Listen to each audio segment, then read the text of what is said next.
بسم اللہ الرحمن الرحیم۔ نمبر 6، حضرت خباب بن الارت کی تکلیفیں۔ حضرت خباب بن الارت رضی اللہ بھی انہی مبارک ہستیوں میں ہیں جنہوں نے امتحان کے لیے اپنے آپ کو پیش کیا تھا اور اللہ کے راستے میں سخت سے سخت تکلیفیں برداشت کی۔ شروع ہی میں 5-6 آدمیوں کے بعد مسلمان ہو گئے تھے، اس لیے بہت زمانے تک تکلیفیں اٹھائی۔ لوہے کی زرہ کوچ پہنا کر ان کو دھوپ میں ڈال دیا جاتا، جس سے گرمی اور تپش کی وجہ سے پسینوں پر پسینے بہتے رہتے تھے۔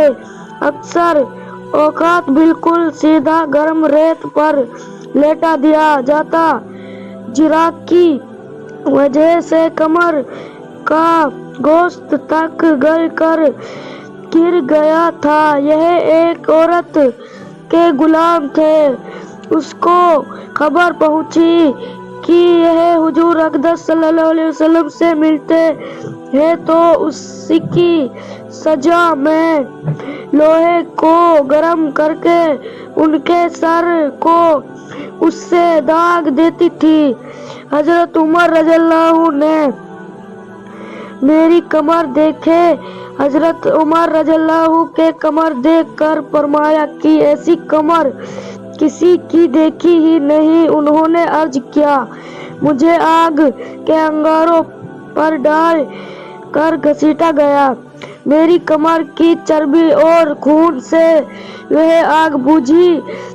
ان حالات کے باوجود جب اسلام کو ترقی ہوئی اور فتوحات جیت کا دروازہ کھلا تو اس پر رویا کرتے تھے کہ خدا نہ خواستہ ہماری تکالیف کا بدلہ کہیں دنیا ہی میں تو نہیں مل گیا۔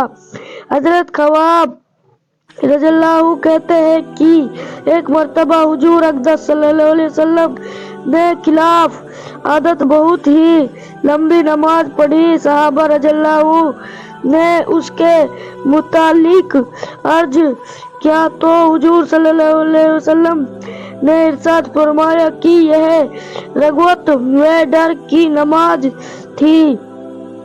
میں نے اس میں اللہ تعالیٰ سے 3 دعائیں کی تھی، 2 ان میں سے قبول کہتے سے ہلاک نہ ہو جائے ہوئی اور ایک کو انکار فرمایا دیا۔ میں نے یہ دعا کی کہ میری ساری امت کہتے سے ہلاک نہ ہو جائے، یہ قبول ہو گئی۔ دوسری یہ کہ ان پر کوئی ایسا دشمن مسلط نہ ہو جو ان کو بالکل مٹا دے، یہ بھی قبول ہو گئی۔ تیسری یہ دعا کہ ان میں آپس میں لڑائی جھگڑے نہ ہو، یہ بات منظور نہ ہوئی۔ حضرت خباب رضی اللہ کا انتقال 3700 سال کی عمر میں ہوا اور کوفہ میں سب سے پہلے صحابی یہیں دفن ہوئے۔ ان کے انتقال کے بعد حضرت علی کرم اللہ وجہہ کا گزر ان کی قبر پر ہوا تو ارشاد فرمایا، اللہ خباب پر رحم فرمائے۔ اپنی رغبت سے مسلمان ہوا اور خوشی سے ہجرت کی اور جہاد میں زندگی گزار دی اور مصیبتیں برداشت کی۔ السلام علیکم ورحمۃ اللہ وبرکاتہ۔